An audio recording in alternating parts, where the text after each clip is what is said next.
नमस्कार। तो पेश है डॉक्टर हनीफ जी की लिखी हुई एक कविता, कुछ अनकही बातें।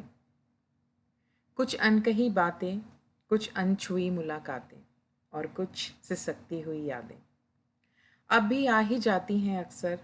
वह शाम जो आखिरी थी मेरे लिए, वह क्षण जो लम्हों में रह गए महज आँखों में ससरते हुए गर्म आंसू, होठों पर से टकराकर जो गिरती चली गई। जी हाँ, और फिर कभी ना हो सकी मुलाकातें।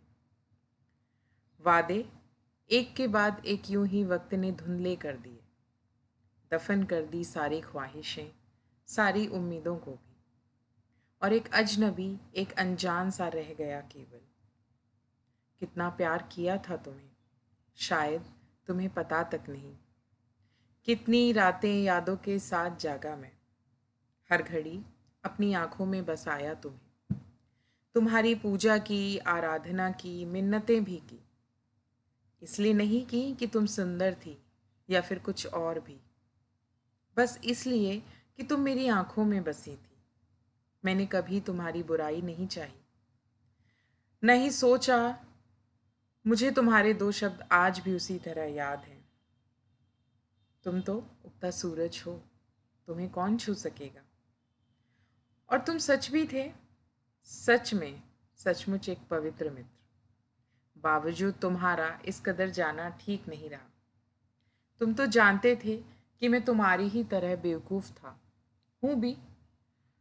फिर भी इतनी कम उम्र में तुम छोड़कर चली गई, सदा के लिए, हमेशा हमेशा के लिए। देखो, आओ, सुनो, मेरी काव्य मंजुषा के माध्यम से पढ़ो तुम्हारी यादों में लिखी कुछ स्मृति शेष अल्फाज, जिसे मैंने खुलकर कह सका और न ही तुम समझ सकी।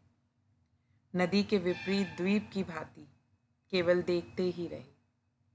उम्मीद है कि तुम इस बहाने ख्वाबों में आज ज़रूर आओगी और कुछ खट्टी मीठी बातें जो दिल में अब तक छुपाए रखी आज कह जाओगी, ज़रूर कह जाओगी। जहाँ कुछ धुंध पड़ी यादें साफ हो जाएंगी, जिसका इंतज़ार दशकों से मैं करता रहा और शायद तुम भी। धन्यवाद।